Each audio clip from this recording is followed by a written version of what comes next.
네, 저는 지난 시간 느헤미야 3장의 말씀을 통해서 하나님께서 죄인인 우리를 선택하시고 하나님의 성전으로 지으시길 원하신다 말씀드렸습니다. 그런데 우리가 하나님의 성전으로 지어지는데 그냥 하나님께서 우리를 하나님의 성전으로 너가 되어라 말씀하시는 게 아니라 하나님께서 성전의 감독이 되어 주셔서 우리를 직접 하나님의 성전으로 지어 가신다 말씀드렸습니다.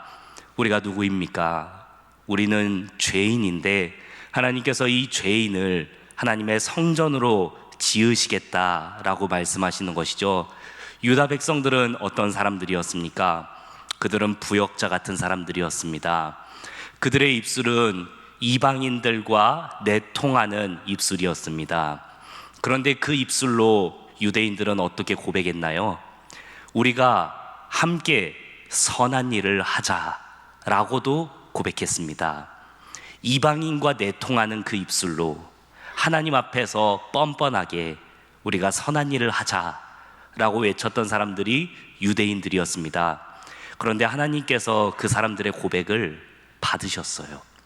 그리고 그 죄 많은 손으로 하나님의 성전을 그리고 성벽을 짓게 하셨습니다. 사랑하는 여러분, 하나님께서 이렇게 우리를 성전으로 지어 나가길 원하시는데요. 그런데 이 놀라운 역사에는 많은 방해가 따릅니다. 우리가 하나님의 선한 자녀가 되는 것, 우리가 건강하고 온전한 하나님의 성전으로 세워지는 것을 마귀가 정말 싫어합니다. 그래서 이 영적인 일에 마귀는 아주 큰 회방을 놓으려고 합니다. 마귀는 때때로 굶주린 사자처럼 우리에게 저돌적으로 달려듭니다. 우리를 집어삼키고 우리의 영혼을 갈기갈기 찢으려고 덤벼들기도 합니다. 그런데 마귀가 그렇게만 우리를 공격하는 것은 아닙니다. 때때로 마귀는요, 때때로 그 사탄은 아주 친밀하게, 아주 자연스럽게 우리에게 익숙하게 다가오기도 합니다. 그래서 아주 사소한 한마디 말, 그리고 아주 별것 아닌 그런 작은 행동 하나로 우리의 영혼의 빈틈을 노려서 우리를 침몰시키려 하는 것이 바로 사탄의 또 한 가지의 모습입니다. 사랑하는 여러분, 우리가 하나님의 성전으로 지어지는 그 과정 속에서 여러 어려움들이 있을 수 있으나 하나님께서 끝까지 우리를 지켜주실 것을 믿습니다.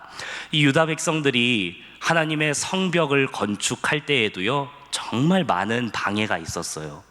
오늘 저희가 함께 나눈 이 느헤미야 4장에서는요, 외부 사람들이 이 유대 백성들의 공사를 방해했습니다. 조롱하고 협박하면서 이 외압이 있었습니다. 그리고 5장에 넘어가면 느헤미야 5장에서는요, 그런 외압에 의해서 이 마음에 상처를 받고 자꾸 이렇게 스트레스가 쌓인 이 백성들이요, 폭발합니다. 폭발해서 이 내부에, 유대 백성들 내부에서 불만이 터져 나오는 사건이 바로 느헤미야 5장에 등장합니다. 그런데 이렇게 불만이 터져 나오는 백성들인데도 이들의 공사가 멈춰지지 않고 이 백성이 무너지지 않으니까 느헤미야 6장에 가서는요, 이 민족의 지도자인 느헤미야를 죽이겠다는 살해 위협, 협박이 등장합니다. 이렇게 성벽을 짓는데 정말 큰 위협들이 이 백성들에게 있었어요. 그러니까 우리가 하나님의 성전으로 지어지는 그 영적인 일에 이 사탄이 얼마나 교활하게 우리의 영을 무너뜨리려고 수단과 방법을 가리지 않을지 우리가 생각해 볼 수 있습니다. 이 유대 백성들을 공격했던 이 이방인들의 공격은요, 거창한 공격이 아니었습니다. 오늘 저희가 함께 읽지는 않았지만 본문 말씀이 되는 느헤미야 4장 1절과 2절을 부분에 보면은요, 이방인들이 유대 백성들을 어떻게 공격했냐면 말로 했어요. 사소한 말, 별거 아닌 말로 했습니다. 이렇게 조롱했습니다. 너희가 이 불타 무너진 성벽을 너희가 지어 올릴 수 있겠느냐? 우리가 내일 너희를 공격하러 올 건데 오늘 안에 이 공사를 마칠 수 있겠느냐? 너희가 지금 짓고 있는 그 성벽을 보니 여우가 올라가도 무너지겠다. 너희가 과연 이 무너진 성벽 안에서 무슨 제사를 하나님께 드리겠느냐? 이런 조롱 섞인 말들로 유대 백성들을 공격합니다. 그런데 이것도 참 공격이라고 하기 뭐한 게요, 유대 백성들이 있는 이 예루살렘 성벽에 와서 공격한 게 아니에요. 그들의 진영에서 자기들끼리 이 말을 한 것입니다.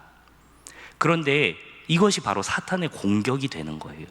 사소하고 아무것도 아닌 것 같은 이 넘길 수 있는 한마디가 나중에 이 유대 백성들의 공동체에 불평의 씨앗이 되어서 이 공동체가 조금씩 균열이 되고 무너지게 되는 그런 계기가 됩니다. 이런 이방인들의 외압이 있을 때 느헤미야는 어떻게 반응했을까요? 느헤미야는 4절에서 하나님께 기도했습니다. 하나님, 지금 우리가 업신여김을 당하고 있습니다. 주님, 우리가 당하는 이 업신여김, 이것을 그들의 머리에 돌려주십시오. 그들의 머리에 돌려주셔서 그들이 이방인들에게 노략거리가 되게 하여 주십시오 라고 느헤미야가 기도했습니다. 먼저 이 기도를 보면 우리 사랑과 또 관용의 종교인 우리 기독교 입장에서 좀 기도가 센데? 라고 생각도 됩니다. 우리를 조롱하고 핍박하는 사람들을 용서해 주세요, 그들을 하나님 용서해 주세요라고 기도하거나 그들도 사랑할 수 있는 마음을 우리에게 주세요 라는 기도는 우리의 마음을 좀 편하게 할 수 있어요. 그런데 느헤미야의 기도는 우리에게 하는 그 업신여김을 우리를 조롱하는 그 사람들의 머리에 돌려주세요 라고 기도하는 거예요. 그런데 이 기도가 히브리어로 보면 더 셉니다. 여기서 기도에 나오는 우리가 지금 업신여김을 당하고 있다라는 이 히브리어는 붓자라는 히브리어입니다. 그런데 우리가 지금 당하고 있는 이 붓자를 그들의 머리에 돌려주십시오, 그들이 이방의 노략거리가 되게 하여 주십시오 할 때 이 노략거리가 되다라는 단어는요, 빗자입니다. 그러니까 느헤미야는 이렇게 기도하는 거예요. 지금 원수들이 우리에게 쏟아붓고 있는 저 붓자를 주님 잘 모아서 그들의 머리에 빗자로 다 갚아주십시오. 우리의 머리에 쏟아지고 있는 이 저주를요, 주님 그들의 머리에 저주로 쏟아 부어 주십시오 라고 느헤미야가 강하게 기도하는 것입니다. 저는 느헤미야가 왜 이렇게 강하게 기도하나 생각해 봤어요.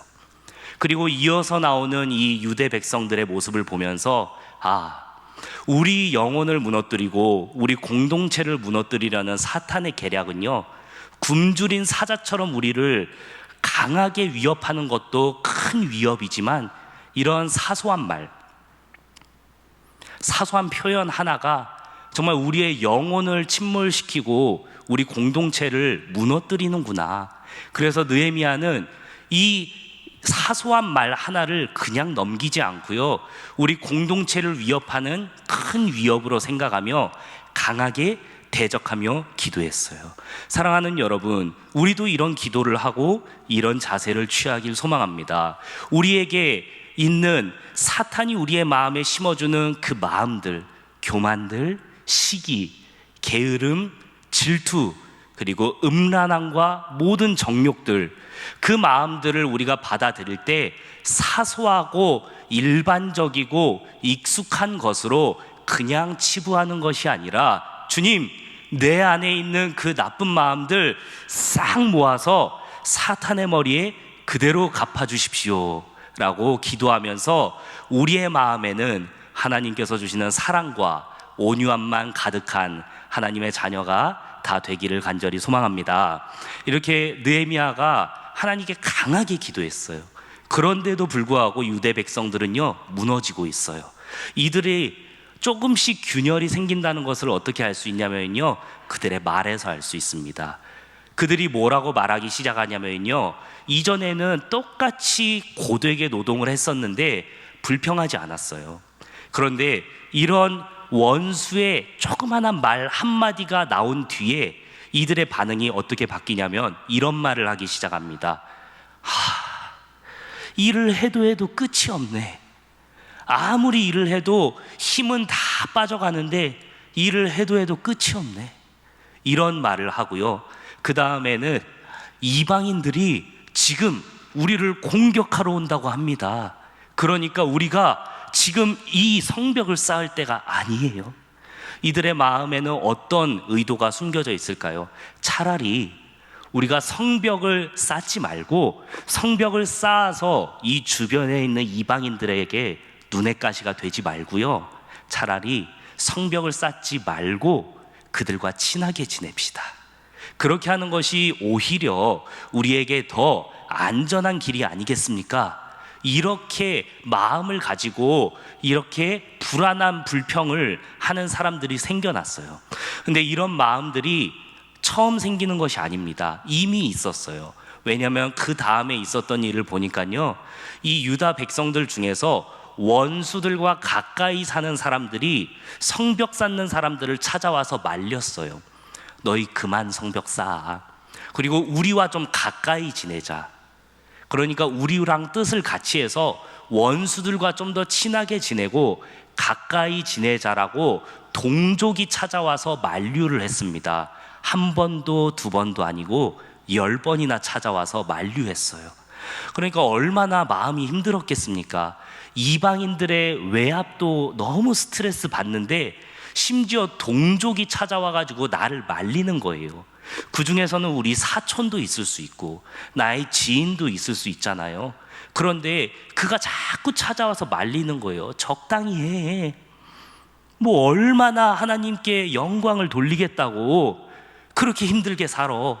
적당히 해 라고 자꾸 우리를 말리니까 이 사람들이 성벽을 쌓다가 마음이 자꾸 무너지고 힘들어졌나 봐요.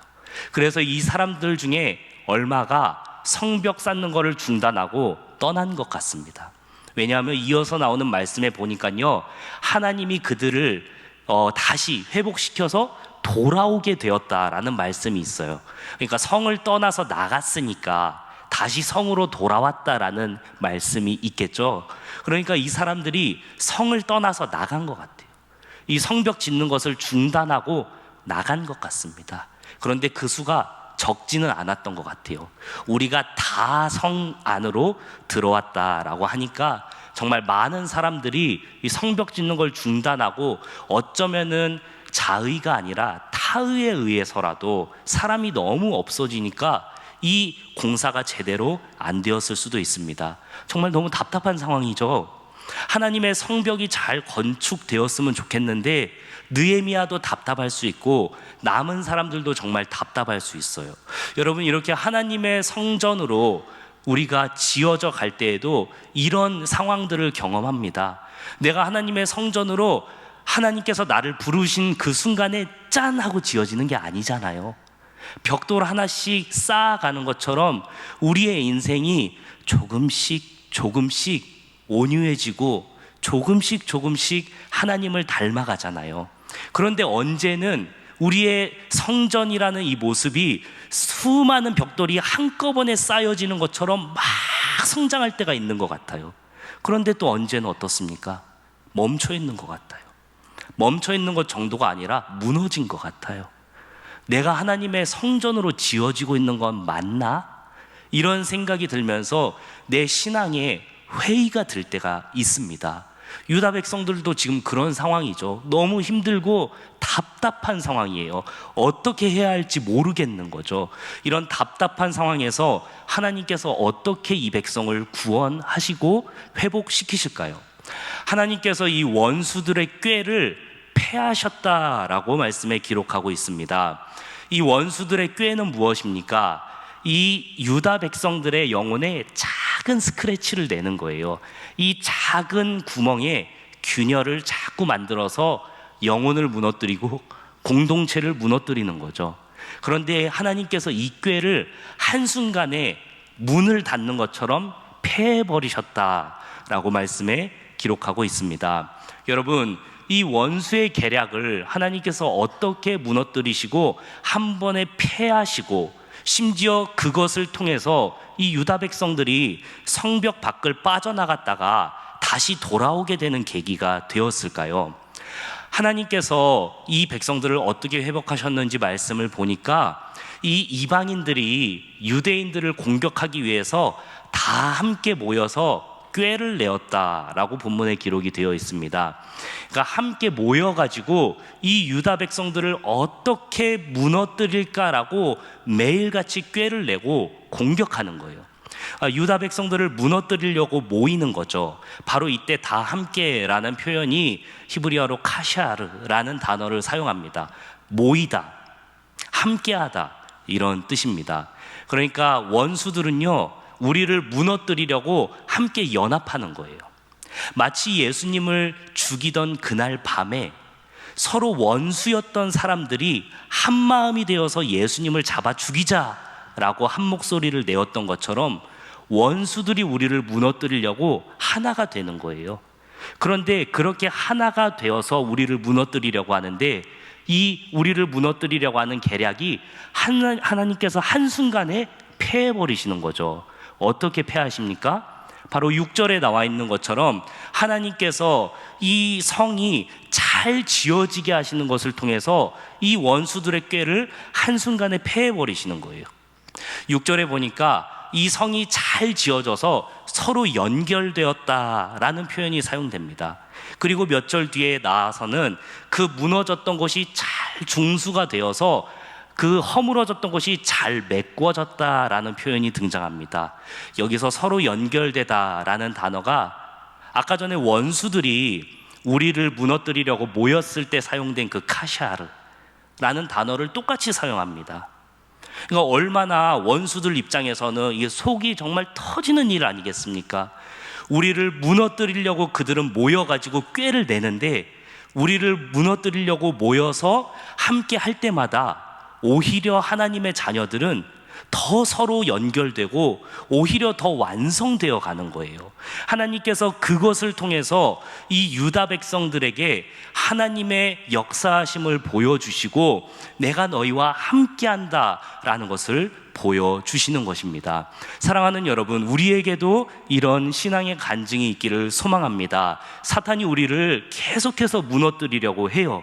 우리의 마음에는 죄가 가득해요. 예배를 드리는 이 순간에도, 예배를 드리기 전에도, 예배를 드리고 나간 뒤에도 우리의 마음에 죄악이 가득할 겁니다. 그런데 그럼에도 불구하고 우리를 무너뜨리려고 하는 사탄의 그 계략 속에서 하나님께서 우리를 꽉 붙들고 계시면은 우리는 점점 더 아름답고 점점 더 완전한 하나님의 성벽으로, 하나님의 성전으로 세워져 나가게 될 줄 믿습니다. 우리 하나님이 바로 그런 하나님이세요.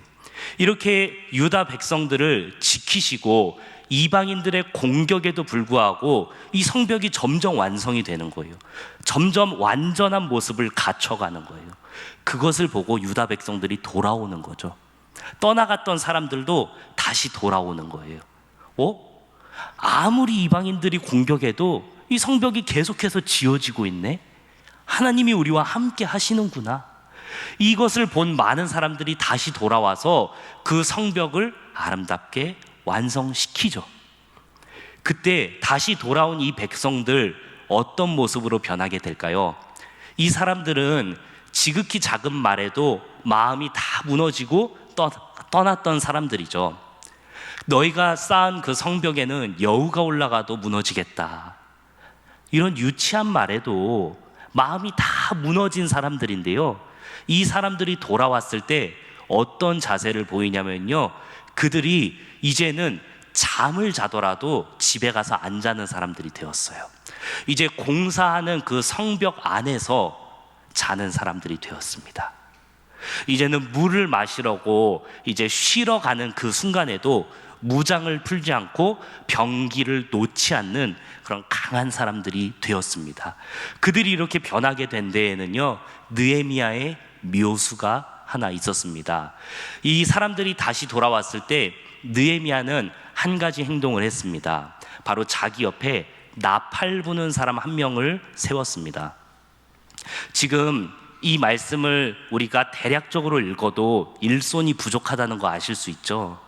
너무 일손이 부족해서 낮에는 일하고 밤에는 보초 서고 이렇게 일하고 있는 거예요. 쉴 시간이 없어요. 그러니까 일손이 부족한데도 굳이 한 사람을 나팔수로 세워서 자기 옆에 두었습니다. 그리고 그 나팔수가 느헤미야를 따라다니다가 나팔을 한번 크게 불면은 느헤미야가 뭐라고 명령했냐면 나팔 소리가 들린 곳으로 모여라. 그리고 나에게 나아오라 라고 명령했습니다. 그렇게 한 이유가 무엇입니까? 그렇게 나아온 뒤에 하나님께서 우리를 위해 싸우시리라 라는 말씀을 하면서 그렇게 우리가 모여서 하나님의 이름을 부를 때에 하나님께서 우리를 위해 싸우시는 것을 너희가 다시 한번 생각해야 된다라고 이 명령을 느헤미야가 백성들에게 준 것입니다. 그래서 이 유다 백성들은요, 적들이 쳐들어올 때, 그리고 또 이들이 하나 되어야 할 때 느헤미야 옆에 있는 나팔수가 나팔을 길게 불면은 함께 모였습니다. 그리고 느헤미야 앞으로 다 나아왔어요. 그들이 했던 행동이 무엇일까요? 하나님께서 우리를 위해 싸우시는 것을 기억하는 것이었습니다. 사랑하는 여러분, 느헤미야가 이 겁에 질렸던 백성들, 작고 사소한 말 한마디에 무너졌던 백성들을 각성시켰던 것은, 이들을 무장시킬 수 있었던 것은 바로 우리를 위해 싸우시는 하나님을 기억하게 하고 계속해서 부르게 하는 것이었습니다. 우리에게도 많은 어려움이 있을 수 있습니다. 우리에게도 시련이 있을 수 있습니다. 사탄이 우리를 쥐고 흔들 때에 정말 우리의 생명이 촛불처럼 언제 꺼질지 모르게 위태로울 때도 있습니다. 그러나 사랑하는 여러분, 우리가 하나님의 이름을 부르며 우리를 위해 싸우시는 하나님을 기억할 때 나는 죄인이고 연약하지만 그 하나님께서 나를 끝까지 붙드시고 내 앞에 서셔서 나를 위해 싸우시고 나를 지키실 줄 믿습니다. 말씀을 맺겠습니다. 유다 백성들이 이방인들에게 끌려갈 때 성전이 다 무너졌습니다. 온 나라가 멸망했습니다. 다 끌려갔습니다. 그런데 이 성전 안에 있는 것들도 다 노략물로 탈취되었어요. 그때 그 성전 안에 있는 여러 기물들 중에 이것은 노략물로 가져갈 만한 가치가 없던 한 가지 물건이 있습니다. 그것은 바로 나팔입니다.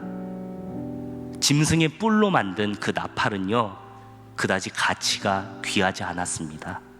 그래서 노략물로 다 가져가고 좋은 거 다 가져가도 그 나팔은 가져갈 가치가 없는 그냥 물건이에요. 그런데 그 나팔을 통해서 이 유다 백성들은 잃어버렸던 하나님을 부르는 신앙을 회복했습니다. 하나님께서 내 앞에 서서 나를 위해 싸우고 계시다는 것을 날마다 그 나팔을 불면서 기억했습니다. 사랑하는 여러분, 우리도 이런 기도의 나팔을 불기를 소망합니다. 내가 기도의 나팔을 불 때, 내가 기도의 나팔을 불려고 무릎을 꿇을 때, 그때 바로 내 앞에서 나를 위해 싸우시려고 무장하고 계신 하나님의 등을 보는 우리 모두가 되길 간절히 소망합니다.